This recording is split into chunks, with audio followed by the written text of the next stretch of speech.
This is CNN Breaking News. Welcome back to the most news in the morning. If you're just waking up, we're tracking breaking news out of North Korea this morning. The secretive communist state is on the receiving end of a global backlash after it claims it conducted a nuclear test earlier today. Pyongyang threatened this test after the UN Security Council slapped the country with sanctions for a rocket test early last month. The White House this morning saying, quote, North Korea is directly and recklessly challenging the international community. South Korea media is also reporting that they test-fired a total of 3 short-range missiles, conducting an underground nuclear test. Let's talk about how the U.S. will respond. Are military options on the table? Joining us now is Admiral Mike Muellen, chairman of the Joint Chiefs of Staff, live from the Pentagon this morning. Thanks for being with us this morning, Admiral Muellen. Good morning, Karen. From a military standpoint, what is your reaction to word that North Korea indeed did test fire a nuclear bomb?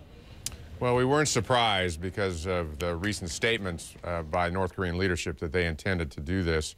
As you know, they also recently launched, unsuccessfully launched, potentially an intercontinental ballistic missile.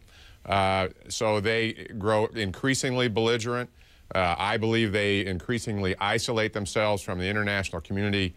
And while it'll take us a couple days to verify this test, certainly there's no indication that it wasn't as they say. Quick question on that note. Do we have the ability to monitor their activities beforehand? I know we rely on South Korea. In this case, South Korea talked about some artificial seismic activity that led them to believe this happened. But do we have our own ability to be able to figure that out?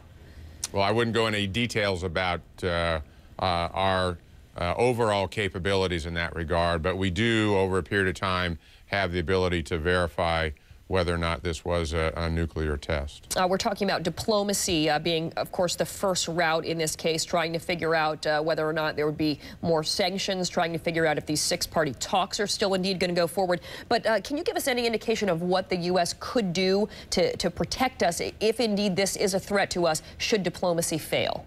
Well, I think it's really important, Kieran, right now to emphasize the diplomatic path, and that's really the one they're on. Obviously, we've got forces deployed to that part of the world. We have had for a significant period of time. We've got over 25,000 troops who are stationed in South Korea. We've got very close alliances there with Japan and South Korea as well. And you mentioned the 6-party talks, and the countries who are involved in that, I think, are absolutely critical as we move forward to address this increasingly belligerent challenge from North Korea.